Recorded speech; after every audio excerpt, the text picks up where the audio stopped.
Hello, good afternoon students. Welcome to our online platform MIT classes. You know आप सभी जानते हैं कि हमने क्या करा था, अभी एक नया चैप्टर स्टार्ट किया था, तत्वों का वर्गीकरण तथा गुणधर्मों में आवर्तिता। क्या करा था? तत्वों का वर्गीकरण तथा गुणधर्मों में आवर्तिता। तो हम गुणधर्मों में आवर्तिता जब पढ़ेंगे तो सबसे पहले तो हमें आवर्त सारणी के बारे में पता होना चाहिए कि आवर्त सारणी एक्चुअल में होती क्या है। बात समझ में आई नहीं? तो सबसे पहले हमें क्या होना चाहिए, भी आवर्त सारणी में के बारे में पता होना चाहिए कि एक्चुअल में आवर्त सारणी होती क्या है।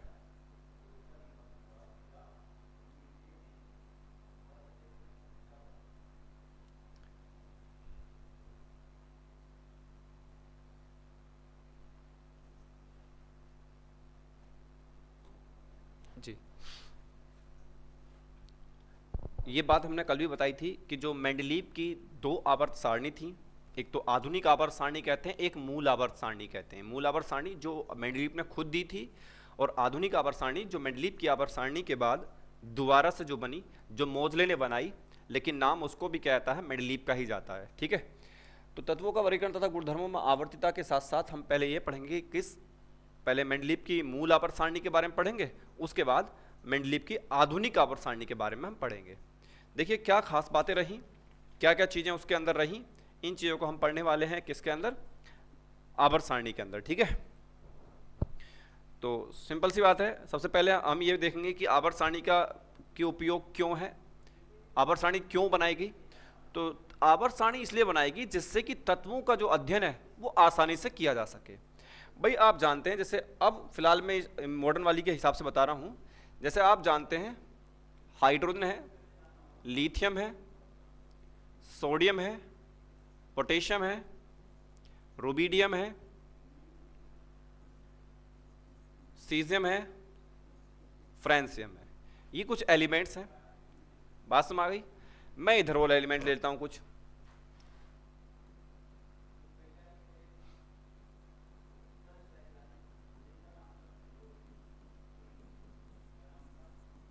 ये इधर कुछ एलिमेंट है। अब जब आप देखेंगे तो इन एलिमेंट्स को पढ़ने में आपको ज़्यादा प्रॉब्लम नहीं होगी। क्यों? इन सभी एलिमेंट के पास एक सिंगल पॉजिटिव चार्ज होता है। क्या चार्ज होता है? अभी एक सिंगल पॉजिटिव चार्ज होता है। इन एलिमेंट्स के पास अगर हम देखेंगे तो सभी की जो बैलेंस होती है जीरो होती है। ना तो इनके पास सिंगल पॉजिटिव चार्ज होता है, ना नेगेटिव चार्ज होता है, कुछ इसके पास चार्ज नहीं होता है।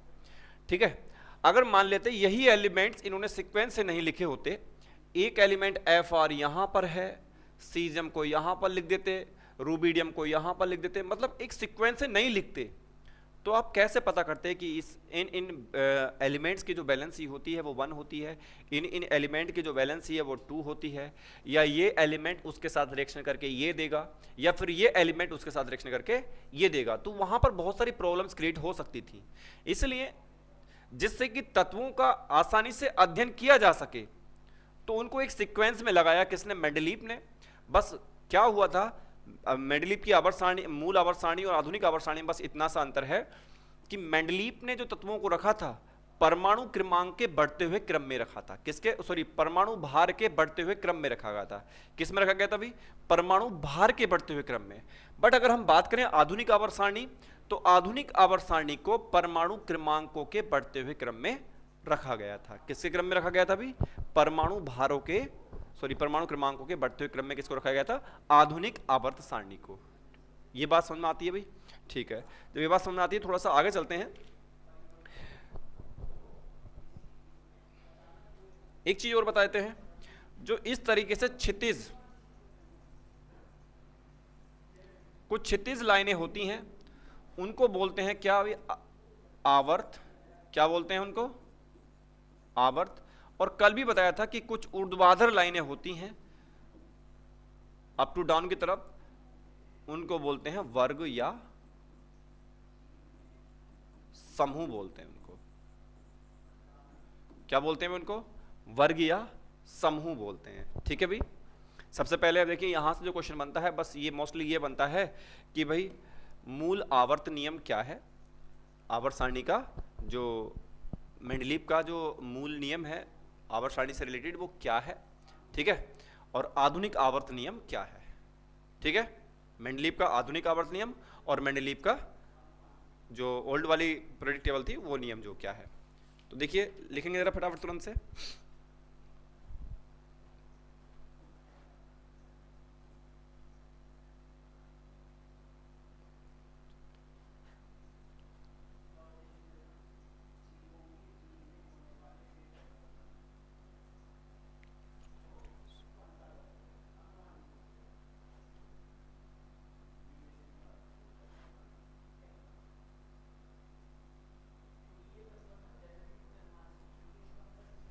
ठीक है भाई, तो किसके बारे में लिखवाएं किसके बारे में बात करते हैं सबसे पहले।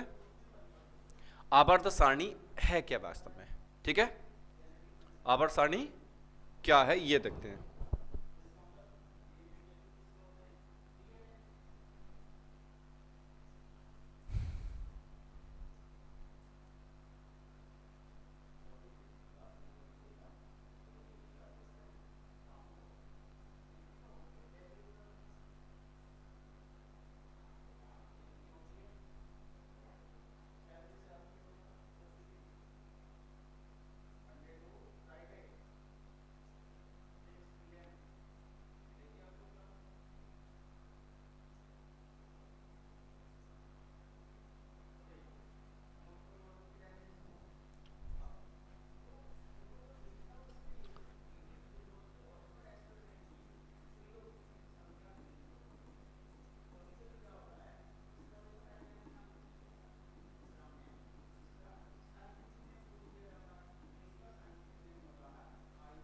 मेंडलीव का आवर्त नियम। देखिए अभी मैंने बिल्कुल बात ये बताई थी कि जो मेंडलीव है, मेंडलीव ने तत्वों को उनके परमाणु भार के बढ़ते हुए क्रम में रखा गया था। क्या रखा था भाई? तत्वों को उनको परमाणु भार के बढ़ते हुए क्रम में रखा गया था। किसके अकॉर्डिंग? मेंडलीव के अकॉर्डिंग। जब उनको तत्वों को उनके परमाणु भार के बढ़ते हुए क्रम में रखा गया तो वहीं से एक नियम बना कि तत्वों के भौतिक एवं रासायनिक गुणधर्म, तत्वों के भौतिक एवं, इस नियम के अनुसार क्या है, तत्वों के भौतिक एवं रासायनिक गुणधर्म उनके परमाणु भारों के आवर्ती फलन होते हैं। क्यों? सिंपल सी बात है, जब परमाणु भार के बढ़ते हुए क्रम में रखा गया तो सारे के सारे रासायनिक गुणधर्म या भौतिक गुणधर्म जो थे वो सारे किसके आवर्ती फलन थे? किसके आवर्ती फलन थे? परमाणु भारों के अकॉर्डिंग, ठीक है ना। तो इस नियम के अनुसार, इस नियम के अनुसार, इस नियम के अनुसार तत्वों के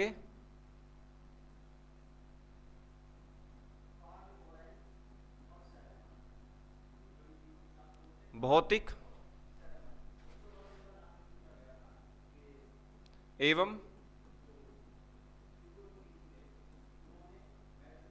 रासायनिक गुणधर्म, तत्वों के भौतिक एवं रासायनिक गुणधर्म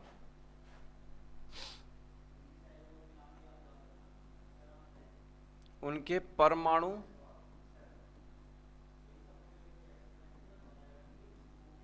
भारों के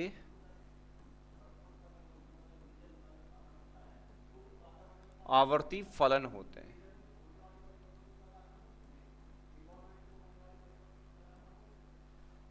ये क्या होता है भाई? ये होता है मेंडलीव का आवर्त नियम। क्या होता है मेंडलीव का आवर्त नियम? मेंडलीव के आवर्त नियम के अनुसार तत्वों के भौतिक एवं रासायनिक गुणधर्म उनके परमाणु भारों के आवर्ती फलन होते हैं। क्या होते हैं भाई? परमाणु भारों के आवर्ती फलन होते हैं। ये था नियम। ये मोस्टली यहां से तो यही नियम आता है, ठीक है। अब देखिए ये बताऊं मैं,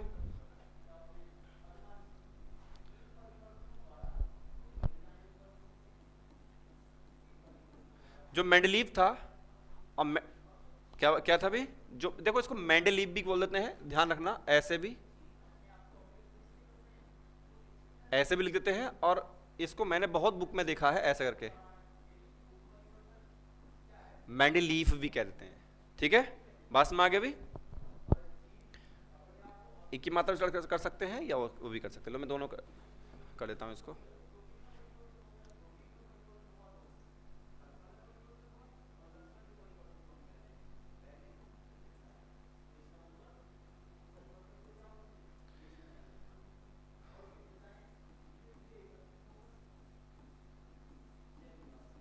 मेंडलीव की मूल आवर्त सारणी।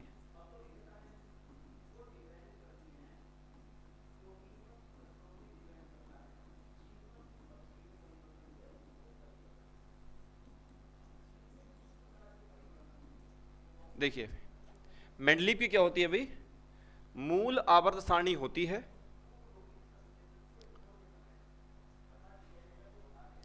जब मेंडलीव ने अपनी मूल आवर्त सारणी को बनाया तो तब 60 से भी कम तत्व की डिस्कवरी हुई थी। क्या हुई थी? 60 से भी कम तत्व थे। तो उन तत्वों को मेंडलीव ने अपने क्या लिखा, परमाणु भारों के बढ़ते हुए क्रम में उनको रखा और रखने के बाद उसने पीरियोडिक टेबल को जो बनाया, इस तरह से उसने बनाए 9 कॉलम।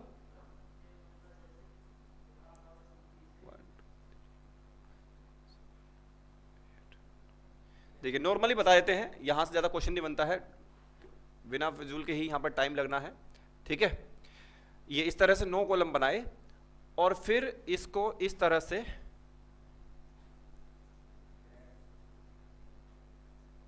आवर्तों में बांट दिया गया। ठीक है, इनको क्या बोलते हैं बेटे? आवर्त। अभी बताया पहले ही। इसमें ऐसा नहीं था कि पहली 2 लाइनें ऊंची हैं फिर छोटी छोटी हैं फिर छोटी छोटी, जैसे आप नॉर्मल पीरियोडिक टेबल आप पढ़ते हो उसके ऐसा नहीं था। ठीक है, तो ये सारे तत्व थे, इनने ऐसे भी बनाए 8, नीचे कोई जगह नहीं है, 8 इस तरह से बनाए और 9 बनाए इसने इस तरह से। ऊर्ध्वाधर कॉलम कितने थे बेटा? 9। और जी जो ये थे क्षितिज वाले थे, ये कितने थे? 8। ठीक है, ये जब कॉलम थे इनको बनाया और बनाने के बाद उसने बताया कैसे। देखिए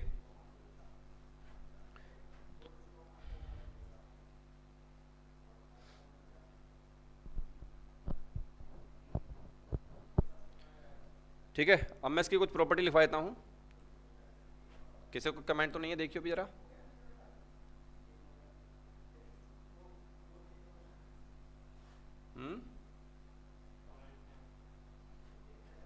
क्या है?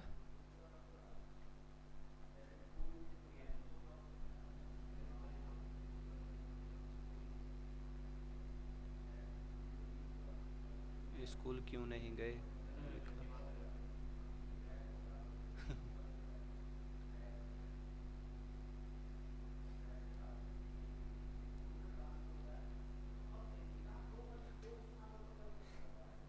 ऐप पे ही है ये? सही है। देखिए मेंडलीव की मूल आवर्त सारणी और इसकी सारणी की कुछ विशेषताएं बता देते हैं। ठीक है, मूल आवर्त सारणी की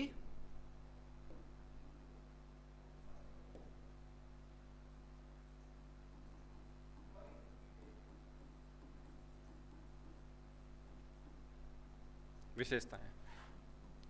सबसे पहले मूल आवर्त सारणी की विशेषताएं देखिए, लिख देते हैं, ये यहां से क्वेश्चन बनता है अक्सर। मेंडलीव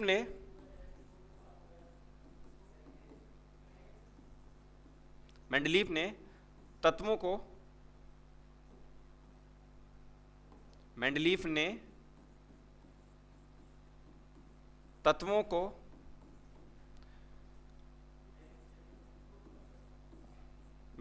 तत्वों को उनके परमाणु भारों के बढ़ते क्रम में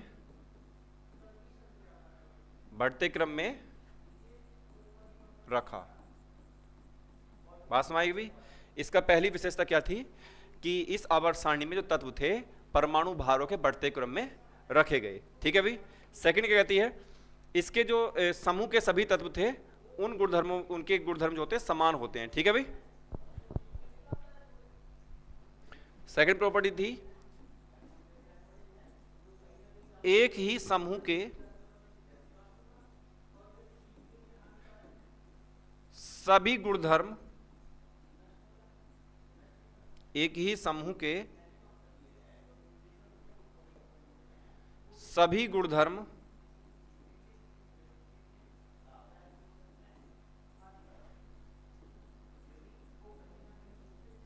समान होते हैं। बात समझ आ गई भाई? एक ही समूह के सभी गुणधर्म जो होते हैं वो क्या होते हैं? समान होते हैं। ये बताया किसने? मेंडलीव की जो आवर्त सारणी थी, एक समूह में जितने भी तत्व को उसने रखा, उन सभी तत्वों के जो गुणधर्म थे वो क्या थे, समान थे। ये उसकी विशेषता थी। पहली विशेषता क्या थी? पहली विशेषता ये थी कि सभी तत्व परमाणु भारों के बढ़ते हुए क्रम में रखे गए। फिर नेक्स्ट विशेषता उसकी क्या थी, दूसरी विशेषता क्या थी कि सभी गुणधर्म सभी तत्वों के जो भी एक ग्रुप में आ रहे हैं, जो भी एक समूह में आ रहे हैं, उन सभी तत्वों के जो गुणधर्म थे वो क्या होते थे, समान हुआ करते थे। ठीक है,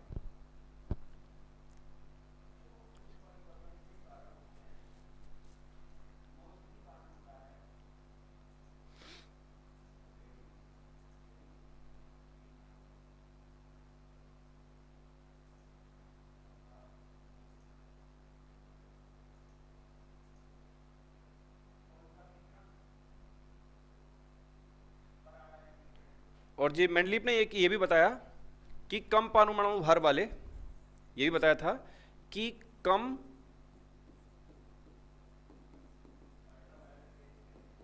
परमाणु भार वाले तत्व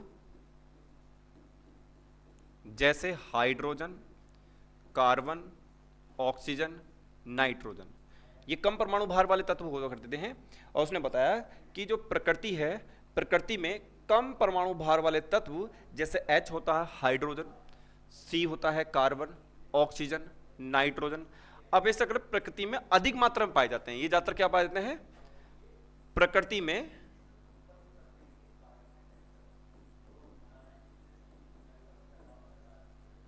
अधिक मात्रा में पाए जाते हैं, उसने ये भी बता दिया था। फोर्थ प्रॉपर्टी ये है, देखिए तत्व उस टाइम पर जो खोजे गए थे वो तो खोजे ही गए थे, लेकिन उसके साथ साथ मेंडलीव ने ये भविष्यवाणी कर दी थी कि इन फ्यूचर, यानी कि भविष्य में कभी ना कभी तो तत्व और भी खोजे जाएंगे। तो जो भविष्य में तत्व खोजे जाएंगे उनके लिए मेंडलीव ने कहीं कहीं खाली ब्लॉक छोड़ दिए थे कि इस तत्व की डिस्कवरी, यानी कि जो तत्व यहां पर आएगा इस कॉलम में, उस तत्व की डिस्कवरी यानी कि खोज भविष्य में कभी ना कभी होगी। तो क्या कर दिया भाई मेंडलीव ने,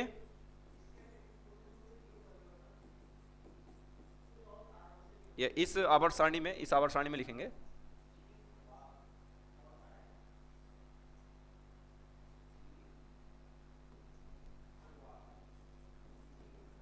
इस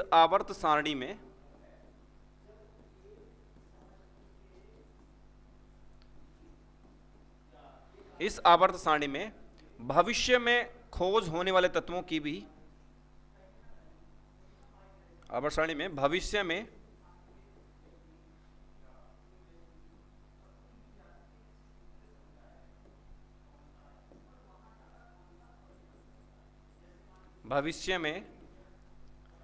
खोजे जाने वाले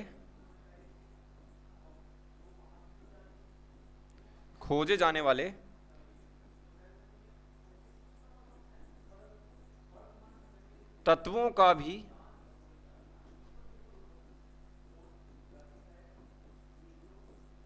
विशेष ध्यान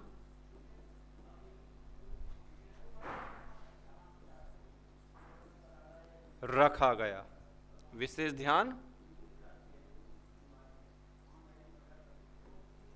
रखा गया। ठीक है, भविष्य में होने वाले तत्वों का भी विशेष ध्यान रखा गया है, यानी कि जिस तत्व की भविष्य में खोज होगी उसके भी स्थान उन्होंने पहले ही बता दिया कि जो तत्व खोज होगा वो यहां पर आ जाएगा। ठीक है, तो ये थी कुछ खास बातें किसकी, मेंडलीव की जो मूल आवर्त सारणी थी उसकी। और भी बहुत सारी हो सकती हैं कि जो सारणी में किसी भी तत्व का स्थान जो था, ठीक है, उसके अनुसार गुणधर्मों के आधार पर बताया जा सकता है। लिख देते हैं इसको भी। चलो एक और नया गुण है, क्या कौन सा नंबर है? 5वां। ठीक है भाई,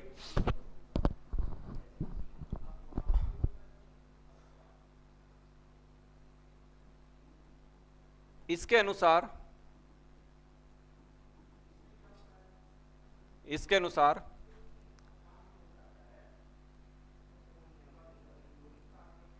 तत्वों का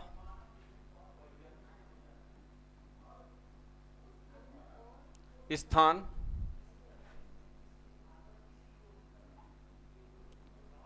वर्ग या समूह के आधार पर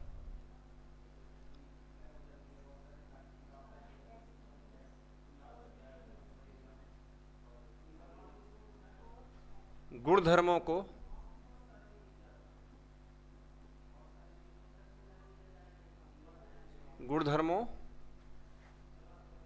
का अध्ययन आसानी से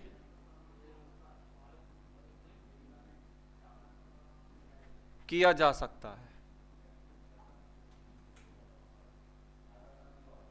इस तरह से बात अगर की जाए, यानी कि मेंडलीव की जो मूल आवर्त सारणी थी, उस मूल आवर्त सारणी के अनुसार क्या होगा है, तत्वों का जो स्थान है, स्थान मतलब उसका वर्ग या समूह के आधार पर, ठीक है, स्थान के आधार पर या वर्ग या समूह के आधार पर उन तत्वों के गुणधर्मों का अध्ययन आसानी से किया जा सकता है। ये तो कुछ खास बातें किसकी, मेंडलीव की आवर्त सारणी की। क्या थी खास बातें थी मेंडलीव की आवर्त सारणी की, ठीक है। अब उसके बाद बात करते हैं किसकी भाई, जो मेंडलीव की मूल आवर्त सारणी थी उसकी उपयोगिताएं क्या थी, क्या बात करते हैं उसकी।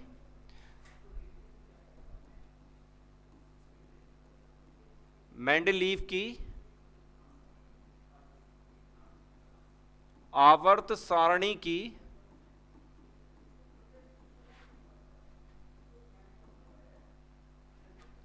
और कौन सी आवर्त सारणी, मूल आवर्त सारणी की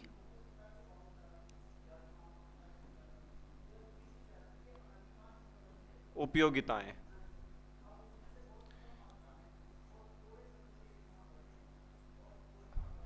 बस में आगे भी मेंडलीव की जो मूल आवर्त सारणी थी उसकी कुछ विशेष उपयोगिताएं भी थी, विशेषताएं जो पढ़ी, क्या खास बात रही, तो इन्हीं को तो हम उपयोग में लाएंगे। तो अगर किसी को उपयोगिताएं याद ना रहे तो हम यहां से कर सकते हैं, ठीक है। तो पहला क्या था, तत्वों के गुणधर्मों का अध्ययन करने में। पहला क्या था भाई, तत्वों का, ये तत्वों के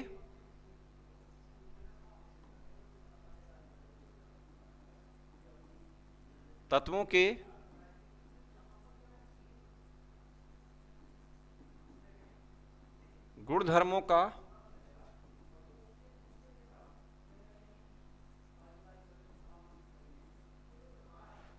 अध्ययन करने में। देखो भाई, मेंडलीव की जो मूल आवर्त सारणी थी, या ये पॉइंट हमें अगले में भी काम आएंगे, ठीक है। सिंपल सी बात है, उसमें भी हम तत्वों के गुणधर्म पता करते हैं और यहाँ पर भी हम तत्वों के गुणधर्मों का अध्ययन करने में आसानी मिल जाती है आवर्त सारणी के अकॉर्डिंग। तो मेंडलीव की मूल आवर्त सारणी की उपयोगिता तो ये थी कि हम क्या करते सकते हैं, उसके अकॉर्डिंग, आवर्त सारणी के अकॉर्डिंग तत्वों का गुणधर्म का अध्ययन कर सकते थे। तो तत्वों के गुणधर्मों का अध्ययन करने में पहला पॉइंट क्या बन गया हमारा, तत्वों के गुणधर्मों का अध्ययन करने में। दूसरा पॉइंट बन जाता है परमाणु द्रव्यमान ज्ञात करने में। देखिए, किसी भी तत्व का क्या परमाणु द्रव्यमान है वो भी हमें यहीं से मिल जाया करता था। क्या था, परमाणु द्रव्यमान ज्ञात करने में।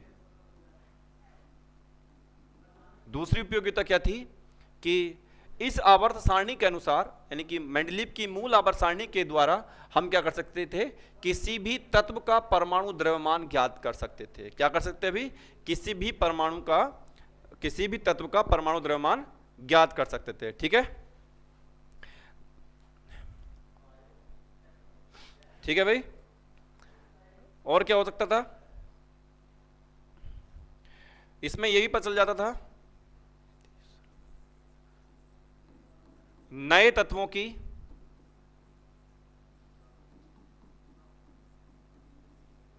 खोज करने में। देखिए, इस आवर्त सारणी का हमें एक और फायदा मिला कि इसके अकॉर्डिंग कुछ हमें हिंट मिल जाता था कि कहीं ना कहीं ये एडजस्ट करता है, ये एलिमेंट एग्जिस्ट करता है। तो नए तत्व की खोज करने में भी हम इसकी हेल्प लिया करते थे। जैसे बीच में कुछ कॉलम थे, छुपे हुए थे, तो इसका मतलब छुटे हुए थे कॉलम, तो उसका मतलब ये है कि यहाँ पर कोई ना कोई तो एलिमेंट आना है अकॉर्डिंग टू रूल, और जब आएगा तो इसका मतलब यहाँ से हमें यही हिंट मिल जाता था कि कहीं ना कहीं इसकी डिस्कवरी यहाँ से की जा सकती है, ठीक है। तो यहां पर इसका पॉइंट भी मिल जाता है।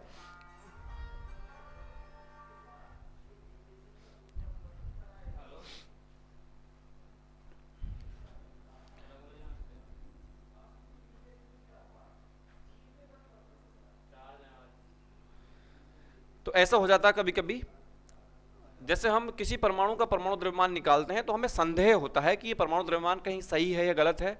तो संदेहपूर्ण जो परमाणु द्रव्यमान होते हैं उनको सही करने में भी हमें यहां से हेल्प मिल जाती है। कहां से? जो पीरियोडिक टेबल थी। तो संदेहपूर्ण,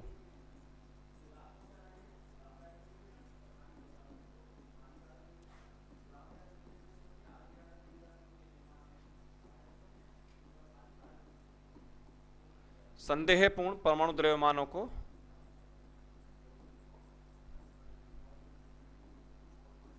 सही करने में भी इसकी उपयोगिता की जा सकती थी। ठीक है,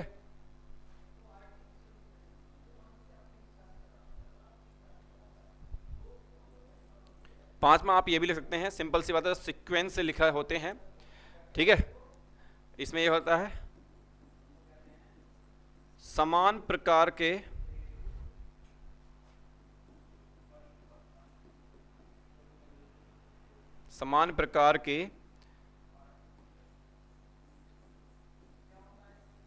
गुणधर्म रखने वाले, समान प्रकार के गुणधर्म रखने वाले तत्वों का एक साथ अध्ययन करने में।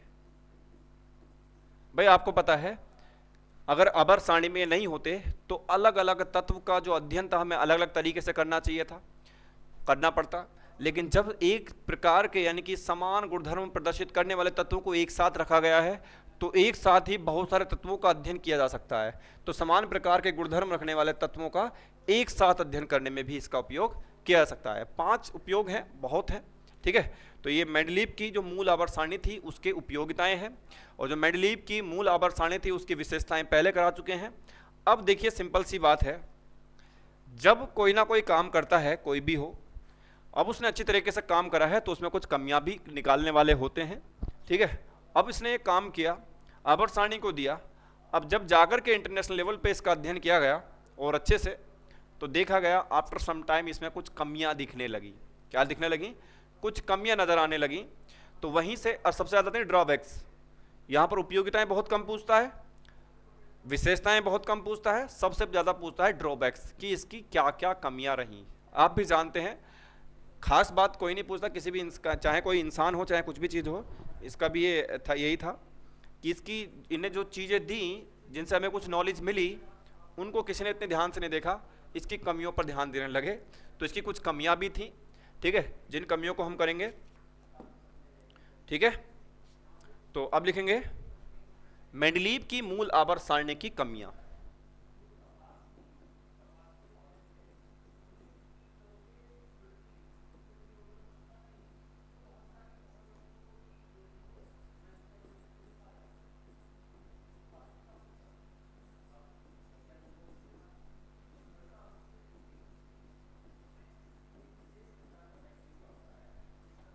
मूल आवर्त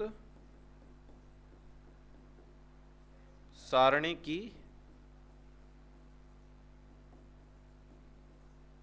कमियां। ठीक है भाई, यानी कि मूल आवर्त सारणी के दोष भी कह सकते हैं इसको।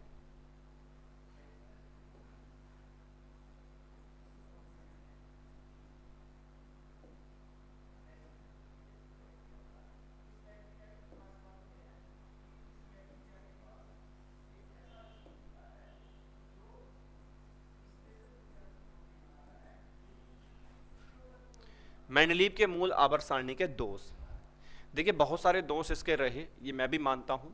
जब देखा, जब पढ़ा गया तो इसमें बहुत सारी कमियां देखने को मिली, लेकिन इससे बेटर जो मॉडर्न पीरियोडिक टेबल आई उसमें बहुत कम कमियां थी। कमियां तो उसमें भी थी, आपने देखा होगा जितने भी मॉडल्स को आज तक आपने पढ़ा होगा सभी के कहीं ना कहीं ड्रॉबैक्स निकले हैं।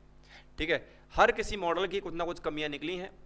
कुछ चीज़ों को सही से एक्सप्लेन नहीं कर पाया, कुछ को कर पाया, तो इसलिए कुछ कमियां तो निकल ही जाती हैं। ठीक है,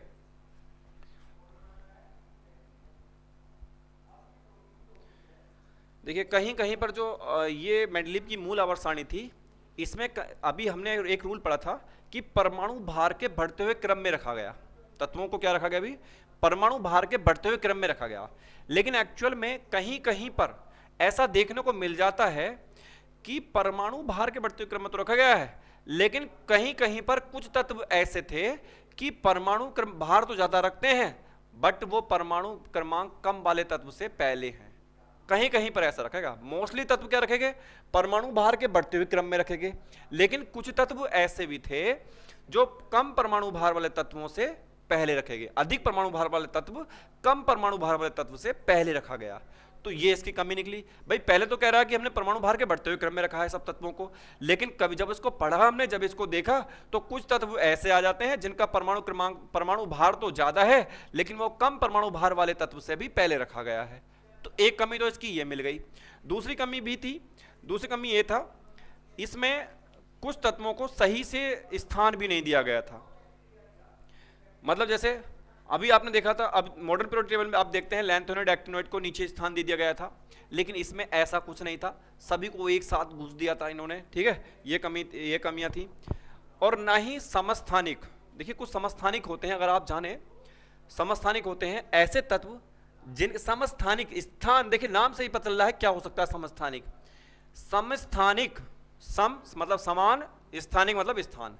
ऐसे तत्व जिनका परमाणु स्थान तो समान होता है, लेकिन परमाणु भार भिन्न भिन्न होते हैं।